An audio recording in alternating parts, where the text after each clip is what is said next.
Je pensais pas que ça allait prendre un tel engouement et surtout que ça allait plaire autant. Salut, c'est Robin de BFM. Pour les fêtes de fin d'année, des passionnés d'automobile ont décidé un petit peu partout en France d'installer des guirlandes électriques de Noël sur leurs véhicules. Exemple ici dans le département de l'Aube, à Troyes, avec Mathias, Sébastien, Thomas et Timmy. Je voulais faire quelque chose qui tape à l'œil, que quand les personnes ils sont là, ça leur mette les étoiles plein les yeux. Rien qu'à l'extérieur, je suis entre 130 et 140 mètres de guirlande. J'en ai eu pour 8 heures, moi personnellement, avec 95 mètres de guirlande. Il y a 140 mètres sur le véhicule, ça m'a pris à peu près 19 heures. Donc en fait, hop, à l'intérieur, j'ai déjà 2 boîtiers comme ça. On peut en éteindre une partie, on a plusieurs modes. À chaque fois, bon, c'est 2-3 minutes qu'on perd à tout allumer, mais vu le résultat que ça donne et puis la réaction des passants, ça vaut largement le coup. Et à chaque sortie en centre-ville des voitures, les habitants sortent immédiatement leur téléphone pour prendre des photos. On crée une attraction, ça c'est sûr. Les gens se retournent, les gens regardent, les enfants, je te dis, ils ont des paillettes plein les yeux. Je suis passé là par hasard et j'ai vu ces 3-4 véhicules là, je trouvais ça original. Là on a vu les voitures au loin, donc on a voulu s'approcher. C'est génial,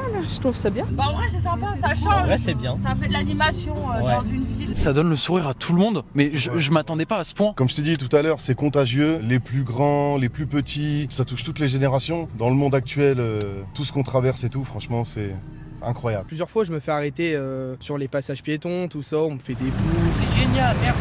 Mais alors, est-ce que cette pratique est légale? Que disent les forces de l'ordre? C'est pas hyper clair. Une fois, j'ai croisé les gendarmes au centre-ville. Ils ont vu la voiture et puis ils se sont garés. Je pensais que j'allais me faire contrôler, mais ils ont rien dit. Sur le site de l'Argus, on peut lire que les guirlandes lumineuses ne sont pas des systèmes d'éclairage ou de signalisation à proprement parler. Donc installer ce type de décoration sur sa voiture ne constitue pas une infraction. Pourtant, certaines stations locales de France 3 relatent des contrôles où les gendarmes ont demandé aux automobilistes concernés d'enlever leur décoration de Noël de leur voiture car jugée trop dangereuse. Et pour observer ces véhicules à Troyes et dans le département de l'Aube, vous avez encore quelques jours.